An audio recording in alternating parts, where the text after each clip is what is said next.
Joining us for this will be our moderator, Joe Nakamoto. Many of you know him. He's a Bitcoin journalist and MC. Joining him on the stage will be panelists. So firstly, Anita Posch. She's a well-known Bitcoin educator and author, so she'll be joining. Calle, the creator of Cashew. So this is Xiaomi Ecash. And so that's also really interesting technology. We have Abubakar Noor Khalil. He is the CEO of Recursive Capital and working on a few other things in the space as well, on B-Trust and some various projects.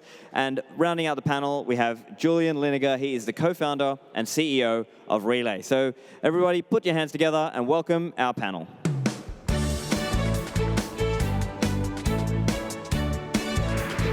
Hello, good afternoon, Prague. How are you all doing? You all right? Wow, it's a full room. Okay. Just take your seat. Good afternoon. How are we all feeling? You all okay? Bit of noise, maybe? Is that for tomorrow? Come on, guys. Woohoo. We're going to onboard 1 billion people in this panel today. Okay, so for the purpose of this panel, and thank you so much for the lovely introduction from Stefan there, I'm going to require a little bit of audience participation first, and then we're going to address these qualms and queries with the panel. And then we're going to look towards the future and hopefully give you all something to go away with so you're learning as part of this process. So I need to do a show of hands first. I need to refer to my notebook for this. I can basically see you all. So firstly, who here feels like they have been onboarded into Bitcoin? Raise your hand if you've been onboarded. Okay, so we need to work on the guys on the front row in particular. Okay, who here has tried to onboard a friend or family member into Bitcoin? About half the room. Okay. Abubakar, come on, you onboarded your brother, no? Half and half. Okay. Okay, who here has been told to shut up by a friend or family member when talking about Bitcoin? Yeah, I like the honesty. Okay, and finally, who here has successfully onboarded their friend or family member into Bitcoin? Well done. Round of applause for you guys. Well done. Superb work. And finally, who here feels ready or prepared to onboard friends, family members, people in the street into Bitcoin? Who feels like they can address that Bitcoin message? Okay, so like 1/3 of the room. Calle, this is literally your job, man. I already onboarded people, so I feel ready for it. Okay, thank you very much, guys. That's to give us a sense of where we are right now, if you scale it up to, say, the next 1 billion users. So let's address that. Where are we in 2024? Because personally, I feel like the title of this panel is maybe a bit overconfident. I would suggest that we're at maybe 50 million users, of which 40 million probably have their coins on something like a Coinbase or a wallet of Satoshi or something else that's quite problematic. Let's go to you first, Anita. Where are we in 2024? Yeah, you're right. The title is very optimistic, but I hope it's the future. The number you were just mentioning, I think it's around 100 million or so people who have been using an account on a regulated exchange. So is it Bitcoin, is it crypto? We don't really know. But I would say that's not a small number, because given the fact that Bitcoin exists since 15 years, I mean, it took 40 years until we were able to decently stream video. It took in Bitcoin, we are around the time, if you can compare it to the creation of the internet and the distribution of access to the internet, we are like in 1998. And in 1998, we had 120 million people using the internet. Is that it? And now it's over 5 billion. So I hope we can go there too, but it might be a little slower maybe, but we will see. But I was promised hyper-Bitcoinization at least 3 years ago by the likes of Max Kaiser and other big Bitcoin bulls. So where is it? Surely it's around the corner. Julian, what do you think, mate? Where are we? Yeah, I mean, it always takes longer than we think, right? But I actually also believe that we are already further than we might think. I mean, I think we have grown to this number, whatever it exactly is, we don't know, but I think we have grown to it faster than the internet. The internet has taken around 20 years to get that number, and now we're at 15 years and around the same number. And we could maybe also argue that the number is actually higher, because we were talking about 100 million. I mean, that's 100 million, that's registered users on Coinbase. only Coinbase has more than 100 million registered retail investor users. Many of them have bought Bitcoin, and then there are Binance and other centralized exchanges, and a lot of also wallets. I think there are like 400 million active wallets that have a small amount of, or a bigger amount of Bitcoin on them. So I think the number is probably somewhere in there. It's certainly far away from 1 billion, but I also do believe that we get to 1 billion and eventually the 5 billion users that the internet now has faster than when the internet developed. Okay, is that one of the things where one could come before the other? We could have more Bitcoin users before internet users. 7 billion Bitcoiners before 7 billion internet users. Like leapfrogging. Yeah, that'd be fun. Calle, what were you going to say? So I think there is a big distinction that we need to make already here at this point is the difference between people who own Bitcoin and owning Bitcoin in the sense of legal ownership, not only your keys that you hold and no one can take it away from you. I think that number is way less than 100 million. That's the only true way of actually owning Bitcoin. We all know that. But considering that many of these users are on regulated exchanges, they have some kind of way to assert their ownership. That's one thing. But I think when we talk about hyper-Bitcoinization, we actually mean using Bitcoin, not only owning Bitcoin, and that means also accepting Bitcoin. I think in that regard, we have a lot more to do. Merchants are not accepting, as many merchants aren't accepting Bitcoin as you would wish. Most of them who want to do so struggle with the technical capabilities of doing so in a self-sovereign way, and which makes using Bitcoin disproportionately more complicated than just owning it. And I think that's the actual challenge, the technical challenge that we need to face. I wholeheartedly agree. And I think we'll come to the point about medium of exchange or using Bitcoin as actual money, the SPEDN narrative that we're seeing more and more of. We'll come to that a bit later in the panel. Before we get there, I want to drill down more on that idea of onboarding and being onboarded. Julian touched on it, Anita touched on it as well. Abubakar, what are you seeing from your vantage point? You're the voice of the VCs here. We love a VC in Bitcoin. I'm just kidding. The crowd goes wild. What do you reckon? Onboarding into Bitcoin, do you have to, say, run a node and eat meat and embrace sunlight, not avoid sunlight? Does it mean that to be onboarded into Bitcoin, or can you merely just, have some coins in a wallet, say a Coinbase, say a Relay, or say any other centralized exchange? What does it mean to be onboarded, Abubakar? I mean, we'll have to keep it simple, to be honest, to have something that we could hold on to as an effective definition, objectively speaking. But I'd like to make first I'll comment on the analogy of the internet and then get into that as well. Something we should have in mind that's very, very important and analogous to how the internet evolved is you need to have a sufficiently mature enough infrastructure for it to be able to adopt or to have that sort of adoption level where millions of people, or even in the case of Bitcoin or the internet, billions of people get on board. And I think we're getting to that stage of not only maturity, but the widespread nature of the tooling for Bitcoin for that to happen. So I think we're in the right trend with regards to that. In terms of onboarding, I think we have to think of it purely from the point of view of use case-driven onboarding, in the sense that you're onboarded as long as you use Bitcoin. So if your use case is just holding off Bitcoin to ensure that you're protecting yourself against inflation, for example, that is onboarding as well. If you're using Bitcoin to send remittances, for example, that is onboarding onto Bitcoin. If you're using Bitcoin for, maybe taking off certain amounts of currency and using that to engage in like commerce and things like that, you're onboarded into Bitcoin. Where you're not onboarded into Bitcoin is to LARP about using Bitcoin, or to pretend like you have Bitcoin when you essentially hold cryptos and all you're doing is essentially portraying yourself as a Bitcoiner on social media. That is not being onboarded. Inspired. Love it. Okay. Let me push back on that further. What about if you are flipping JPEGs in the form of ordinals on Bitcoin? You're running a node. You're buying beautiful pieces of art on the Bitcoin blockchain. Is that onboarded? You are onboarded in a different aspect of Bitcoin, which is heretical, in my view. Heresy on the main stage. Okay. I'm just kidding. But in general, I think for people that are using Bitcoin in non-standard channels, it's really one of those things where you can't stop it, and there'll always be individuals using that. And if you're talking about the internet, for example, we see a ton of that where there are use cases that are a lot more pure, quote unquote, or a lot more objectively useful than just, dick butt on the internet. Okay, understood. I want to ask a question here into the round concerning that topic. When the internet started to expand across the globe, there was no one telling anyone how to use the internet correctly. It was, you use the internet, you don't, like most people don't care what you use the internet for. You write emails, you go shopping or whatever, but you're a user as soon as you have anything to do with the internet, basically. So in case of Bitcoin, we seem to have a very strong view of how to use Bitcoin correctly, and also that influences that number that we report on when we say this and that many people are using Bitcoin. I think it comes back to the original question, right?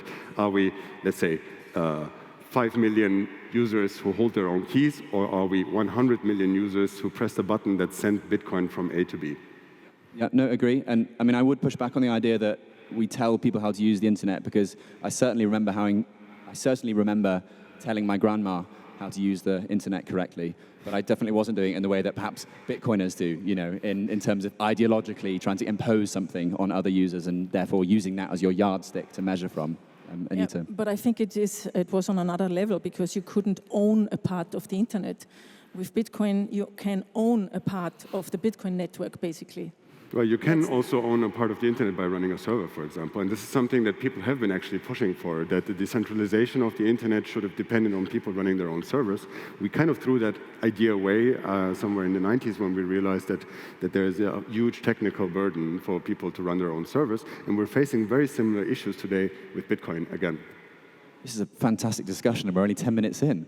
Great. Thanks, guys. We've already touched on lots of different ways of using Bitcoin, but I want to take another vantage point. Perhaps, Julian, you could comment on how do sort of the retail world, how does that compare to, say, the institutional world? Because at Relay, of course, you're onboarding both parties, right? You're looking at big companies, big businesses, teaching them how to have a Bitcoin strategy, as well as teaching the likes of average Joes like me how to, you know, use Bitcoin effectively.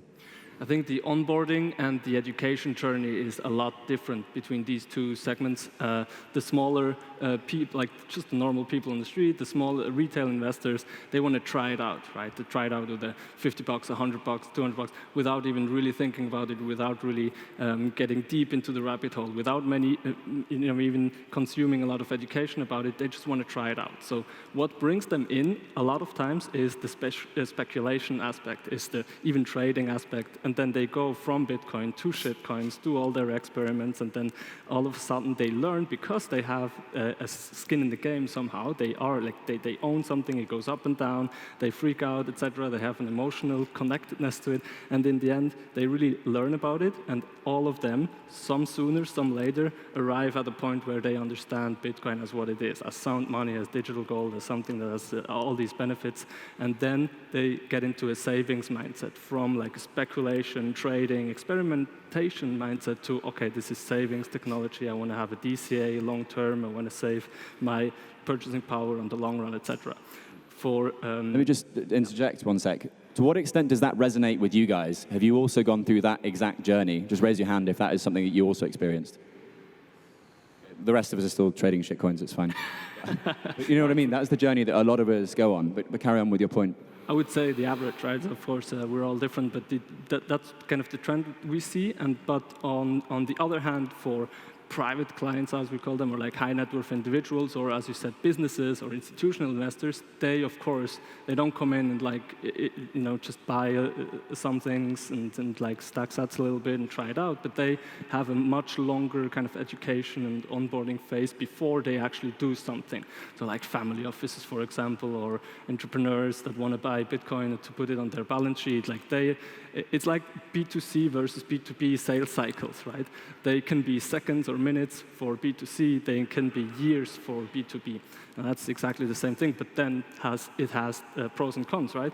The cons, maybe it takes a long time, but the pro is once they are committed, then they invest sometimes 6, 7, 8-digit amounts, and they go, like Michael Saylor kind of is the extreme example, then they go really all in, and like these are the heavy hitters that then makes it very interesting. Okay, yeah, and we're seeing that pan out at the moment, right? Well, hopefully, in the build-up to the next bull run. Calle, what would you like to say there? I'm wondering, just to put more spice into this discussion a bit, does it really matter if we onboard companies and high net worth individuals like that? I mean, the title of this panel is called How to Onboard the Next Billion People. It's called people, right? Not dollars, basically. So if Michael Saylor joins the Bitcoin network, it's just a single node appearing on the Bitcoin network. It doesn't really change anything. It changes much about the economic idea and the narrative behind Bitcoin, obviously, and that's clear. But in terms of how hard it is to expand Bitcoin, how hard it is to tell the story of Bitcoin, to take people into the system of Bitcoin, take them out of the fiat system and put them into the Bitcoin system, it doesn't really matter. So onboarding a Michael Saylor from the perspective of the Bitcoin network is the same thing as onboarding some person from Senegal running their own node, for example. And that's very important to remember. Second thing I want to say is, how do we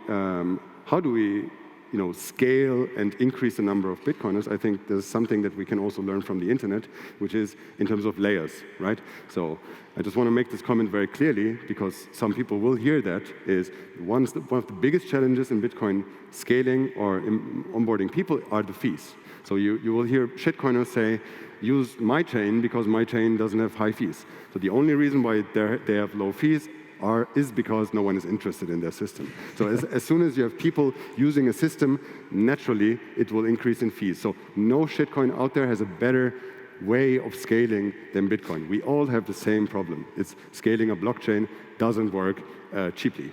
And I think here we come to the actual problem, and the core of this discussion for this panel is the fees that go up and up and up. And over years and years, we start losing a major part of the world's population in being able to onboard it into the system. And I think that is one of the biggest issues that we have in Bitcoin.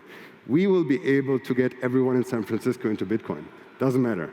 But will we be able to do the same with the continents that don't profit or benefit from the world's economic system, how it is structured today? That's the actual problem that we need to solve. Wholeheartedly agree. Can we get rounds of applause here? Yeah. Great point, really well delivered. The Saylor point, I totally get it. Like, we are all Satoshi in one way or another. Except Craig Wright. Except Craig Wright, good point. That guy is another round of applause. However, some people's influence in terms of onboarding others is a lot heavy than, say, when I got onboarded into Bitcoin, I did my best to onboard my family and my friends, and maybe converted 2 people, in this ideologically speaking frame of mind. But when you think about the amount of people, just the sheer volume of people that have been onboarded into Bitcoin since Saylor adopted Bitcoin, and I think that in many ways, as long as those people are preaching the right message, i.e. self-custody and whatever, then they can be a huge force for good as well. But, and this is where we segue to the global south, here it comes. Yeah, Anita. Now we can first segue into ETFs. I mean, holding an ETF is you're not onboarded. You have paper Bitcoin, Boom. Nothing else. And a lot of that, what's coming from a lot of US Bitcoiners, I want to say, is this Bitcoin is an investment. That's its only goal, actually, because the poor people in the southern global south, they are not having a great influence. Even if you onboard 100,000 of them, they only can save a small amount or use a small amount, and that doesn't help number go up. And they mean the number of value of the price of Bitcoin go up. But I think we sit here because we want the number of people go up who can use Bitcoin. And of course, the fees, raising the higher fees, are an issue for that, especially in a time when Lightning is not there yet. I know it will come, but if I tell, because my focus is of course on self-custody, and if I tell a person in Zambia who is even a money trader, so he knows how to deal with Bitcoin on-chain, and with wallet of Satoshi, but when you want to onboard them into Phoenix, for instance, and they do it at the time where the fees are high, I get screenshots from people like that telling me, this is crazy, I'm immediately deleting that wallet again, because I paid for $50 opening a channel, I paid $20 fee. I will never ever do that again.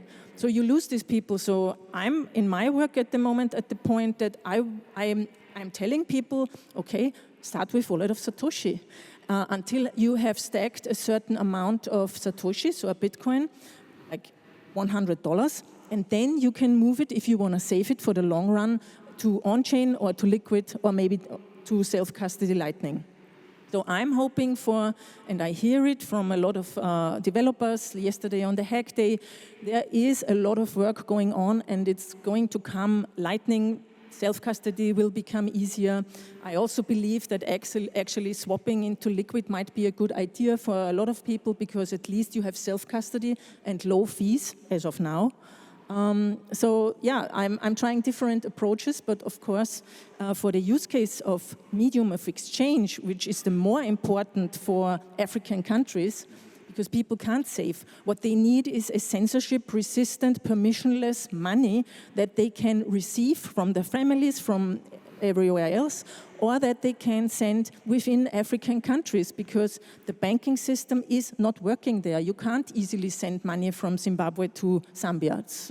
It's not very easy and very expensive. Absolutely. And I think the point there is that the context is so misunderstood online. You said you can start with Wallet of Satoshi. If you tweet that or something, it's heretical, to steal Abubakar's analogy earlier.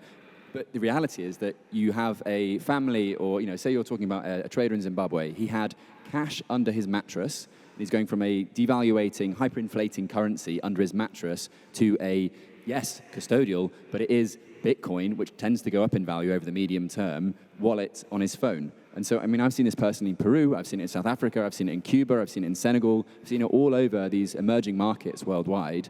The transition from cash under the mattress to a custodial Lightning wallet is actually tremendous. It's huge. And so if we can then get that next leap to the self-custodial solutions, then we've cracked it. We've solved one of the biggest issues for the Global South, which is money. It's why the Global South continues to stay poor relative to the rest of the world. Calle.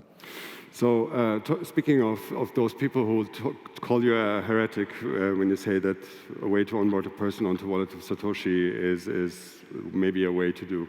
I would say like most of these people are just LARPers. This is very important to keep in mind. They don't onboard people. They don't know what they're talking about.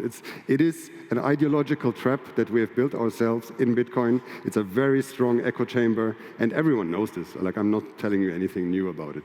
The problem with ideology, and you can support parts of this ideology, and I think some of parts of our ideology are very smart, but ideology doesn't scale. Don't depend on that. The message of Bitcoin, how you understand Bitcoin today, will scale to the world. It will not. Ideology is way, way, way slower than technology. How we scale Bitcoin is a technological question. It's not an ideological question. You cannot teach the entire planet to use keys correctly. This is simply not possible. If you figure out a way, then please also tell them all the other things that people should know about. It's not going to happen. So I think, fighting an ideological fight is good to the extent that every user of Bitcoin at some point in the journey must know that Bitcoin can be owned by only yourself. You can be the sole controller and owner of your Bitcoin. It's very important to realize that at some point. But this is not how you start with Bitcoin normally. Most people just want to use internet money first. They want to use some other system that exists. Most people in the beginning don't even care or know or understand what it means that you're the only controller of a money. So it's a very long process, and when we overload people with just what you should and what you shouldn't do, this is how they will turn their back and say, like, you guys are crazy, I'm not interested in that. We should tell people and show people that it solves actual problems that they have in their lives. And we show them that the solutions are technological. Later we can then start indoctrinating them. Indoctrination comes later. Fair point, fair point. Please do applaud. Let's stay on the theme of the Global South. Abubakar, you're one of the Bitcoiners that became orange-pilled in the Global South in Nigeria and stayed, crucially, in the Global South, whereas you see a lot of them, we can call them LARPers as well. They're the guys that move from the Global South once they realize, actually, it's a bit easier to do Bitcoin stuff in certain other more developed parts of the world. What do you see on the ground in Nigeria?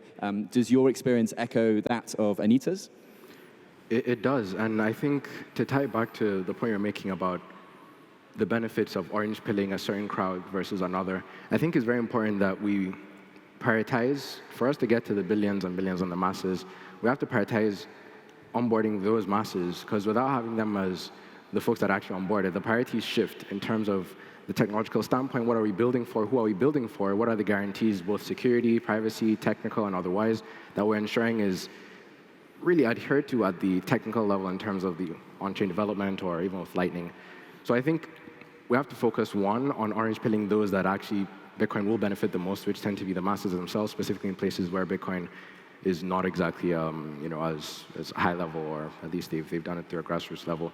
In terms of my own perspective, one of the main reasons why I still choose to remain in Nigeria and to build from there is because there's a level of disconnect that you get as soon as you leave the continent or the place where things are happening. And you start to lose touch with exactly what the pain points are.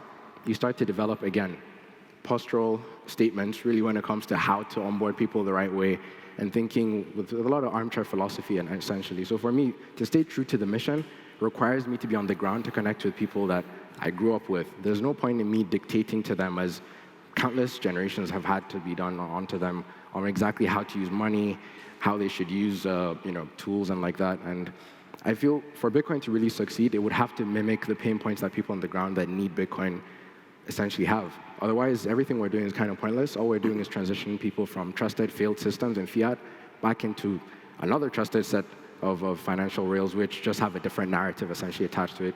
So in terms of how we orange pill and kind of the mechanics and the dynamics we need to watch out for, we need to make sure that the tools that are built for the people that need it the most are built by those people. We need to ensure that people that are building on the protocol level are from those regions, which is why I'm proud with all the work we've done in Btrust Builders and overall in Btrust and all the other projects really on the continent, where we're essentially creating not only Bitcoin developers, but we're creating conscious Bitcoin developers, i.e. these are individuals that understand the mission, understand the benefits, that people have identified themselves, which is why Nigeria is one of the most largest P2P markets, because we get it. We have 4 instances of the Naira that are not fungible. We have an e-Naira attempt, which has, thank God, not worked at all. And for the first time in, honestly, our nation's country, our nation's history, we've seen a money that actually works for us. So that's why a lot of people still hang on to that. So you have developers that are coming from that ethos and are not only maintaining that, but ensuring that that is a guarantee at the protocol level, and not just the case where we have to go at the end user level, which that's where the zones are for a capture, essentially. So yeah, that's the reason why I stay in Nigeria. That's the reason why I feel people that really want to make a difference should also consider doing that, or at least keeping quiet when those of us are building on the continent. Here. Very, very strong point, and very well-worded answer. Yes, feel free to jump in. I just want to emphasize this, what Abubakar just said. It's really, really important to be on the ground, because I'm from Europe, and I thought, I'm going there, I'm helping them, I'm learning from them, yeah. I mean, you understand nothing. Don't know what you're talking about. When I came to Zimbabwe the first time, until you get to the point to understand that there's a street rate, which they call the black market rate, because to make it seem bad, and there's a fixed bank exchange rate.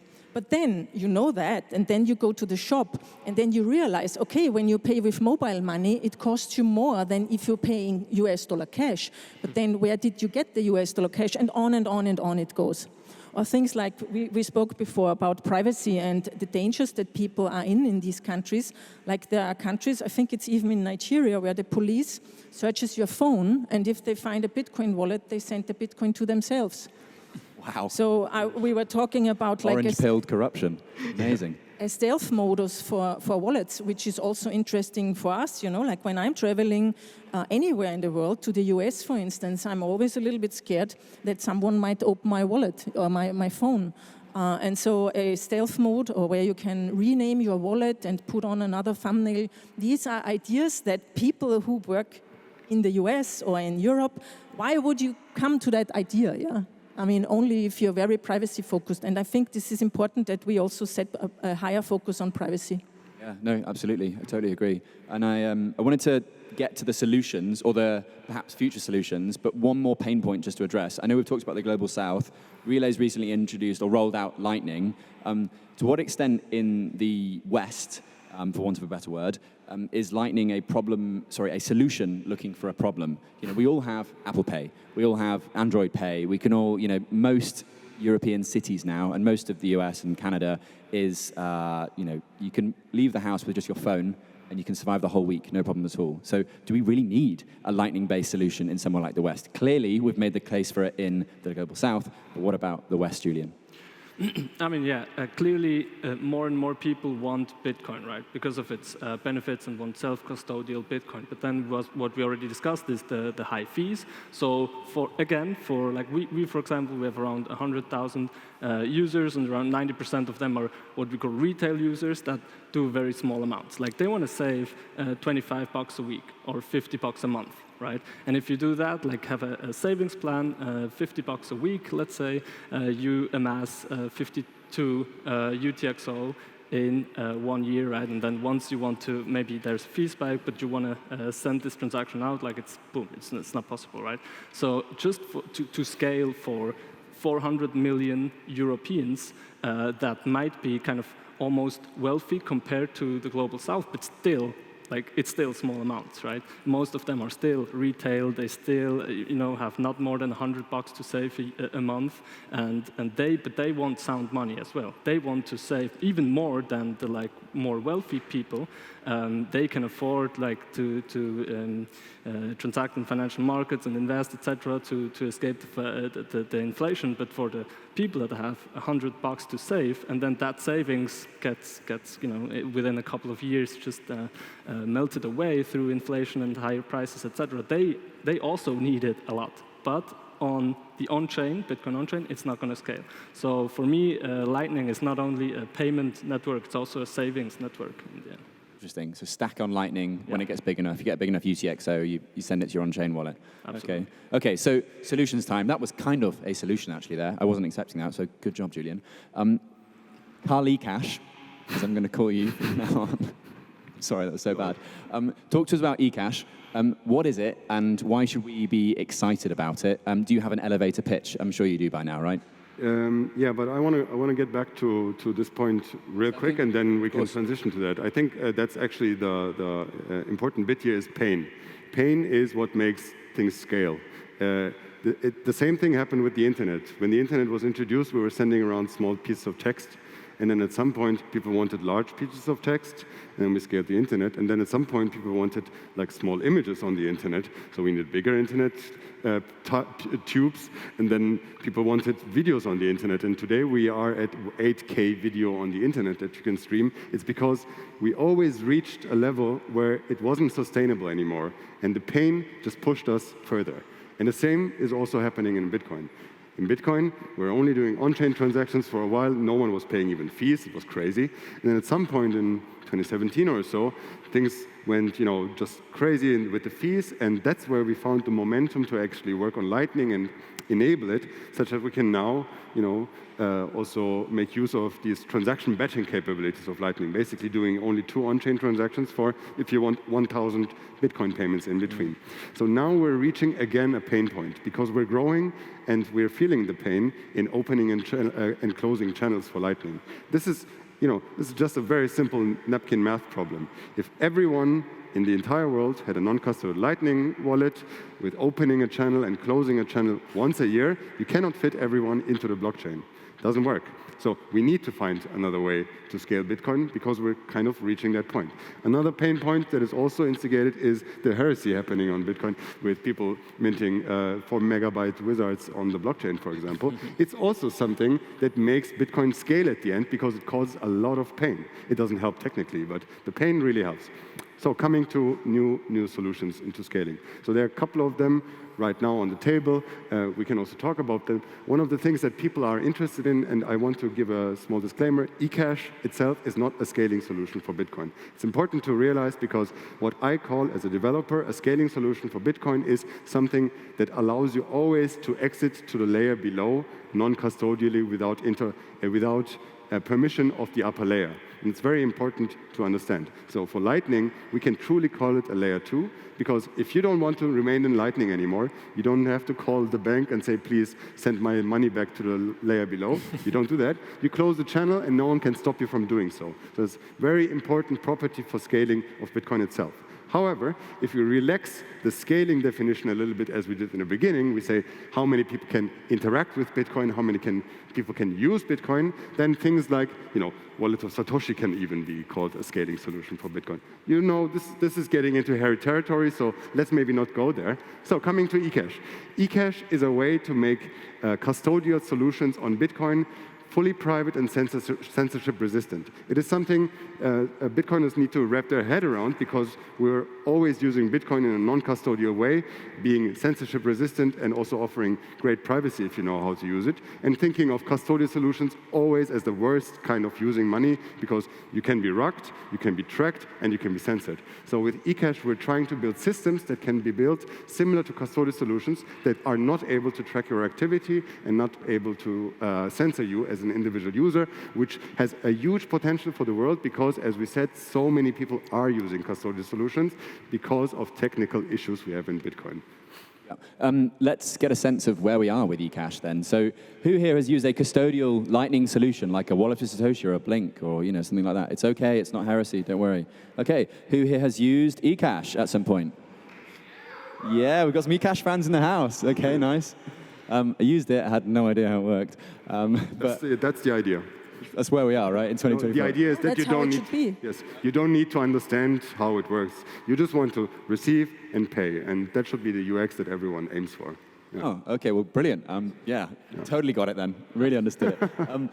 We're coming to the last few minutes of the panel, and I know that we've had some real sort of cathartic therapy sessions about the problems in Bitcoin today, and there's been some heresies, some problems, some challenges. What are you most excited about in terms of scaling solutions this year and looking forward?